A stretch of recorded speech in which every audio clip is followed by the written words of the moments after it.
भारत माता की, भारत माता की। कमलेश जी ने बात अधूरी कर दी थी।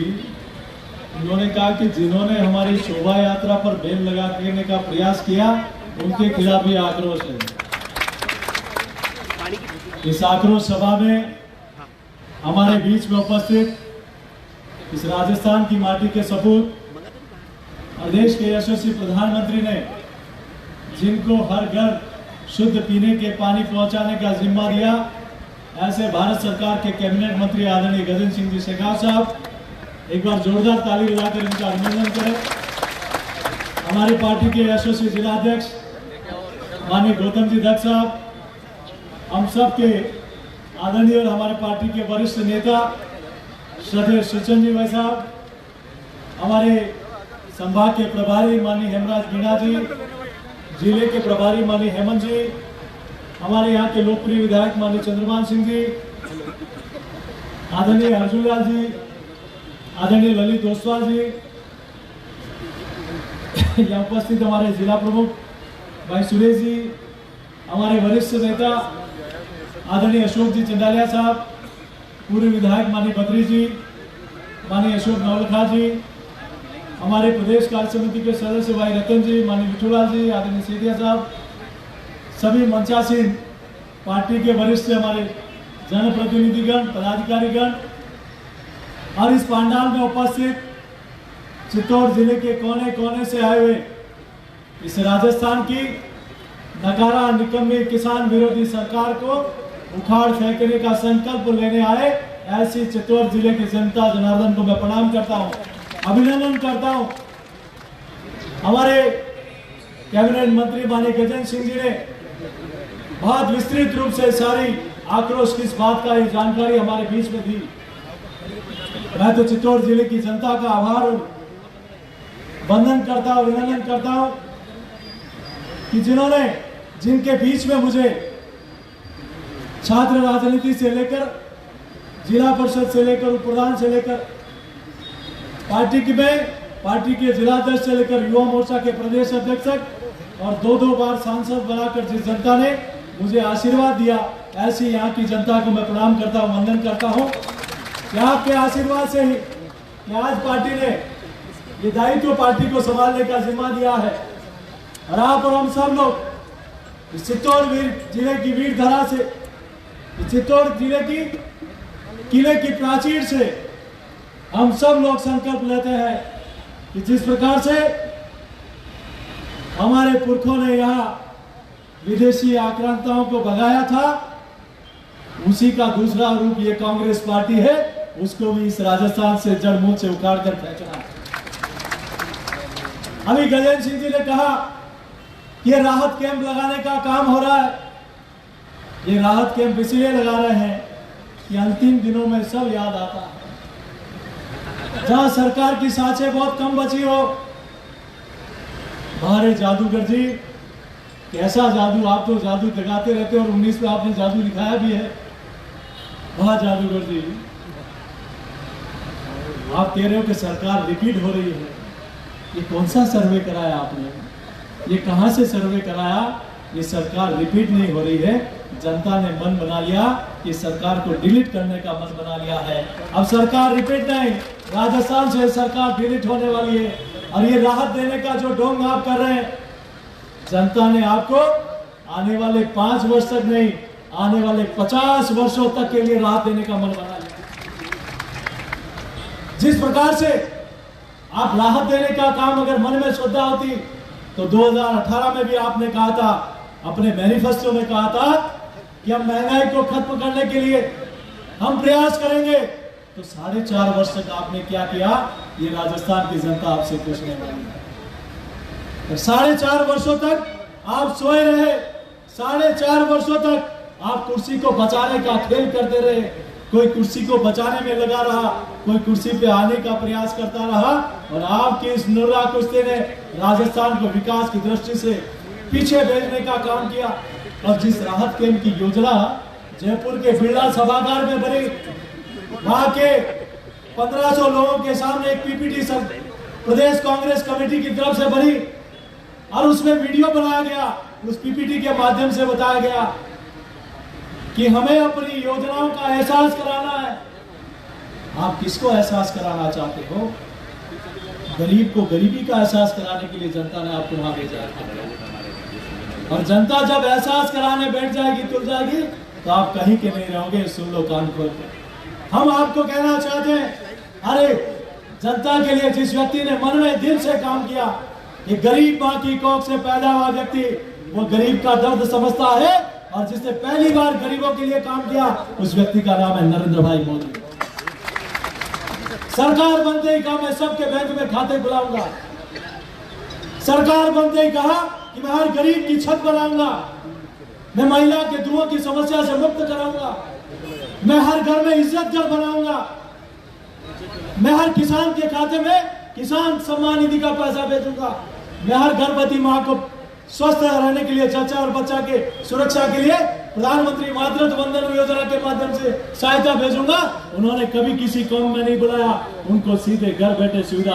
और इवन एक नरेगा के मजदूर को भी पहले कार्यालय जाना पड़ता था, आज उस नरेगा के मजदूर को भी मजदूरी आती है तो सीधे उसके खाते में आती है। उस मजदूर के हक का पैसा भी आज उसके लेने के लिए किसी कार्यालय के चक्कर नहीं लगाने पड़ते। और ये राहत कैंप से कोई गश्त खा के कर रहा है, कोई चक्कर खा के गिर रहा है। और कल तो पचमदरा में एक व्यक्ति चक्कर खा के गिर गया और उसकी मौत हो गई। उस व्यक्ति की मौत का जिम्मेदार कोई है तो राजस्थान की कातिल सरकार है। किस प्रकार के राहत देने का काम कर रहे हैं आप? किस प्रकार का गरीब को गरीबी का एहसास दिलाने का काम कर रहे हैं? और अंतिम व्यक्ति तक जो पंडित दीनदयाल उपाध्याय जी ने सपना संजोया था, जो पूज्य बाबा साहब अम्बेडकर ने सपना संजोया था कि समाज के अंतिम छोर पर बैठे उस व्यक्ति तक सरकार की सुविधाएं पहुंचनी चाहिए। और इस दिशा में अगर किसी सरकार ने काम किया तो भारतीय जनता पार्टी की सरकार ने काम किया, तो नरेंद्र मोदी जी की सरकार ने काम किया। आप जिस वादों की बुनियाद के आधार पर बने, जो विश्वास दिलाकर आपने कुर्सी हासिल की, और राजस्थान की जनता भी, और वो कुर्सी भी मात्र 1.5 लाख वोटों के अंतर से आप जीते थे।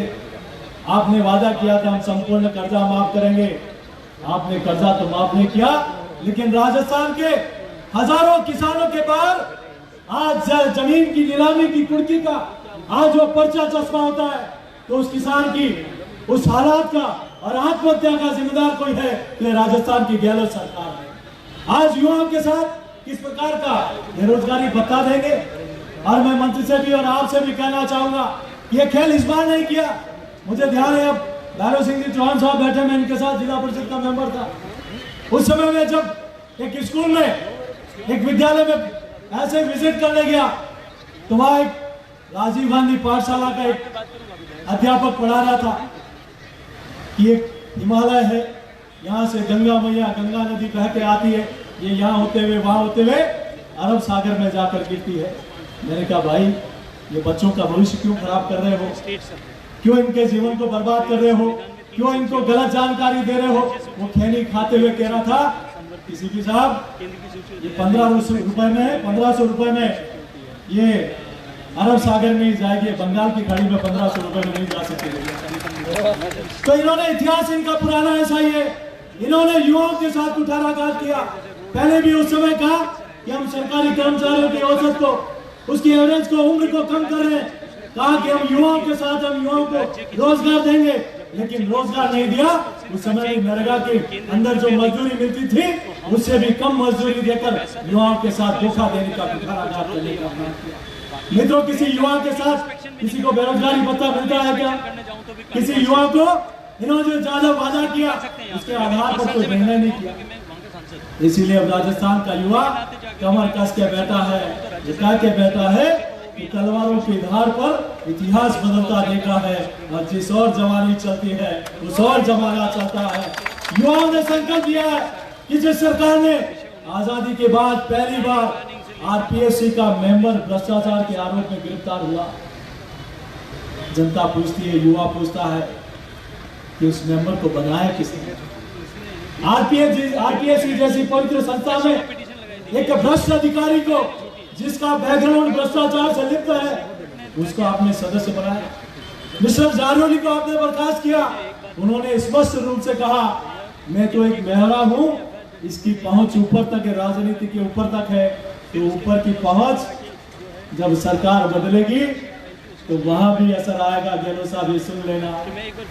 मैं आपके बीच में ज्यादा लंबी चौड़ी बात नहीं कहते हुए इतना आप सब लोगों को कहूंगा, आज मैं जब सुबह अखबार खोल रहा था तो सुबह की घटना, साचौर में 2 बहनों को उठाकर ले गए, उनके साथ दुराचार किया और उनको अभी कुछ दिनों पहले लोपड़ा मावली में 8 साल की बच्ची के साथ दुराचार करके उसके गट्टे करके एक कट्टे में डाल दिया। बसी के पास में एक मुखबधिर बच्ची के साथ में दुराचार किया, एक पति के सामने एक महिला के साथ दुराचार हुआ। आज महिला कोई एम्बुलेंस में जाती है तो उसके साथ इस प्रकार का व्यवहार होता है। अपने व्यवहार की शिकायत करने किसी पुलिस अधिकारी के पास जाती है तो वहां मीडिया वो भी उसकी इज्जत के साथ खेलता है। आज राजस्थान में महिला सुरक्षित नहीं है। मीरा, पन्ना, परमती और अमृता देवी के इस गौरवशाली इतिहास वाले राजस्थान में आज मातृशक्ति के साथ ऐसा क्यों हो रहा है? आखिर क्यों देश भर में सबसे ज्यादा दलित पर और महिला पर, बच्चों पर अत्याचार में देश में नंबर 1 ये राजस्थान आ गया? ऐसे दरिंदों को भारतीय जनता पार्टी की सरकार आएगी, पाताल में भी होंगे तो उनको फांसी के फंदे पर पहुंचाने का काम भारतीय जनता पार्टी की सरकार।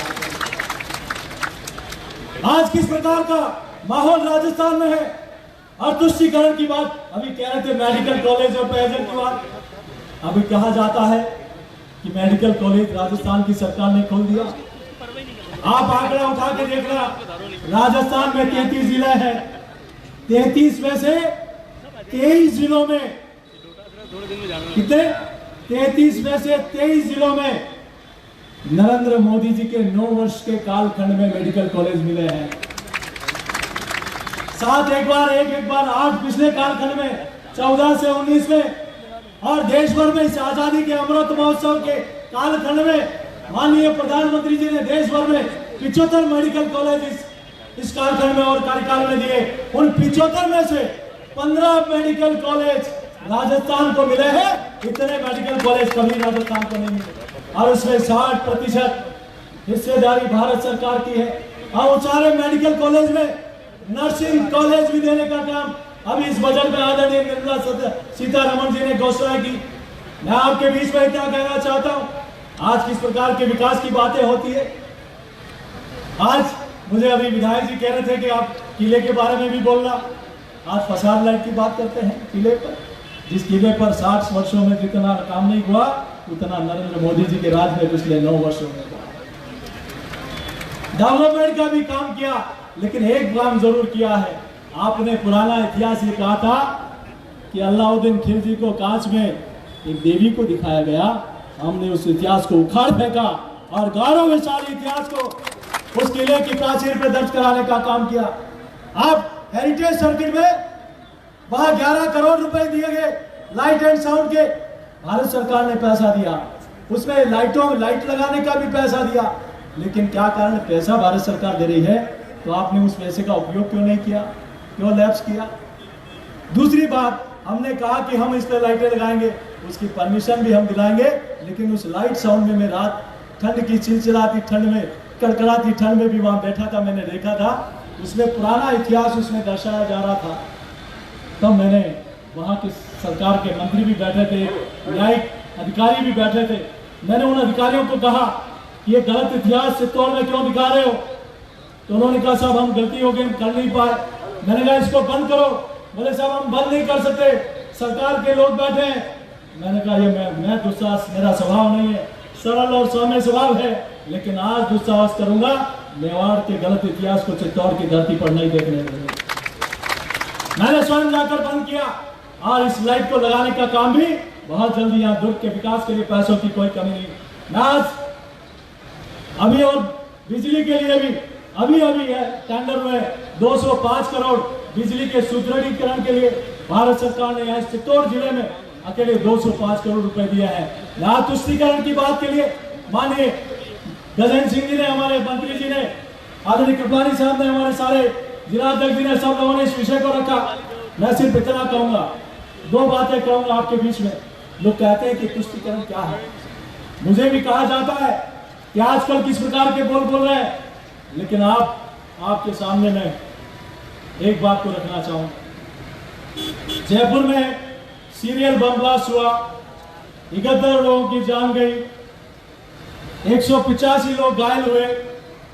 राजस्थान की सरकार, वसुंधरा जी की सरकार थी तब उनको निचली अदालत ने अच्छी कार्रवाई की, तब फांसी की सजा दे दी। अभी इसी साल में वह सरकार की गलत नीति के कारण सरकार बचाने के लिए राजस्थान की सरकार दो सुप्रीम कोर्ट के वकील लाकर खड़ी करती है, कपिल सिब्बल जी को और फर्नांडिस जी को। आतंकवादी अपने बचाव के लिए 21 वकील सुप्रीम कोर्ट के लाकर खड़े करती है। जहां सरकार को वकील खड़ा करना चाहिए वहां नहीं किया। डबल एजेंसी जो सरकार का की तरफ से पैरवी करने के लिए खड़ा होता है वो 48 दिन तक गायब हो जाता है, और जिन आतंकवादियों को फांसी की सजा हो गई थी उनको बरी होने का निष्कलंक किस प्रकार से राजस्थान सरकार की कमजोरी के कारण वो आतंकवादी जिनको फांसी की सजा होनी थी वो बरी हो गए। बताओ ये गलत हुआ कि नहीं हुआ? तब मेरे मन में विचार आया कि याकूब मेमन को जब फांसी हो रही थी तब इन्हीं के पार्टी के लोग उसकी फांसी की सजा की माफी के लिए गए थे। जब अफजल गुरु को फांसी हो रही थी तब इनकी फांसी की मुक्ति के लिए इन्हीं के लोग राष्ट्रपति जी के पास गए थे। जब जेएनयू में अफजल तुम जिंदा हो, अफजल हम शर्मिंदा है, तुम्हारे हत्यारे जिंदा है, उनके समर्थन में जब आपकी पार्टी के नेता राहुल गांधी जी जाकर खड़े होते हैं, बाटला हाउस में जयपुर बम ब्लास्ट के जो आतंकवादी मारे गए और जब उनका एनकाउंटर हुआ तब सलमान खुर्शीद जी कहते हैं कि आतंकवादियों के एनकाउंटर पर रात भर सोनिया जी के आंसू रुके नहीं। तब लगता है कि आपकी जड़ें कहीं कहीं आतंकवादियों के साथ जुड़ी हुई है। हमें तकलीफ होती है जब सीकर में राम दरबार को बुलडोजर से तोड़ देते हो, और हमें गर्व तब होता है जब अयोध्या में भव्य रामलला का मंदिर नरेंद्र मोदी जी की सरकार में बनता है। हमें तकलीफ उस बात की होती है क्या चाहे कन्हैया की हत्या हो, अभी कह रहे थे शोभा यात्रा पर बैन, ये करौली पर किसने बैन लगाया? किसने? जोधपुर की घटना को हम सब लोगों ने देखा है। आज उदयपुर में भगवा पताका पर बैन लगाने का दुस्साहस किया, तब मैं इनको कहना चाहता हूं वो भगवा पताका लेकर वीर शिरोमणि महाराणा प्रताप ने मुगलों को आक्रांताओं को यहां से भगाने का काम किया था, उस भगवा पताका पर बैन लगाओगे? अरे वीर धरा के बेटे हैं हम, स्वर्ण अभी तक चुका नहीं, मुगलों के आगे भगवा पताका कभी झुकी नहीं। पूछ रहा है राजस्थान, हिम्मत कैसे हुई तुम्हारी, हिम्मत कैसे हुई तुम्हारी भगवा के अपमान की?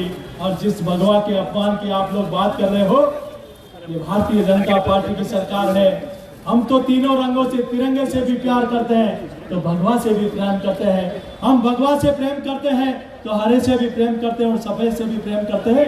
लेकिन ये जनता पूछना चाहती है कि आपको भगवा से इतनी आपत्ति क्यों है? मैं आपके बीच में ज्यादा लंबी चौड़ी बात नहीं कहते हुए आप और हम सब लोग संकल्प लेके जाए। यहाँ की जनता का आशीर्वाद, अभी कमलेश जी कह रहे थे इन्होंने माला बंद कर दी, माला तो मैं सांसद बनने के बाद ही बंद कर दी। नारे मैंने कहा लगाना है तो उस व्यक्ति के लगाओ जिसने देश का नाम, इस भारत माता का नाम पूरी दुनिया में रोशन किया है, भारत को विश्व गुरु का सपना संजोया है। जहां दुनिया की तरफ भारत देखता था, अब वक्त बदल गया, अब दुनिया भारत की तरफ देखती है कि नरेंद्र मोदी क्या कहने वाले हैं। अगर नारा लगाना है तो ऐसे व्यक्ति नरेंद्र मोदी जी का नारा लगाइए। अगर जय बोलनी है तो भारतीय जनता पार्टी में अमित शाह जी की, जिन्होंने कश्मीर में धारा 370 को नरेंद्र मोदी जी की सरकार में उखाड़ फेंकने का काम किया। अगर जय बोलनी है तो आदरणीय जेपी नड्डा जी की, जिनके नेतृत्व में भारतीय जनता पार्टी देश से दुनिया की सबसे बड़ी पार्टी के रूप में काम कर रही है। और कंधे पे उठाना है तो हमारे बूथ के उस कार्यकर्ता को कंधे से उठाओ जो वहां कांग्रेस की सरकार को उखाड़ फेंकने के लिए दृढ़ संकल्प लिए बैठा है। मित्रों आइए आप और हम सब लोग आपके चरणों में यही प्रार्थना करते हुए क्या आप और हम सब लोग इस राजस्थान की सरकार को उखाड़ फेंकने के लिए यहाँ कलेक्ट्री चौराहे पर ज्ञापन देंगे। कौन कौन चलने वाला है उस ज्ञापन में? हाउस कलेक्ट्रेट तक हम सब लोग जाएंगे, ज्ञापन देंगे और इस गूंगी बहरी सरकार को यहाँ से राजस्थान से उखाड़ फेंकने का संकल्प लेंगे। यही निवेदन करते हुए देता हूँ अपनी वाणी को विराम। जय श्री राम।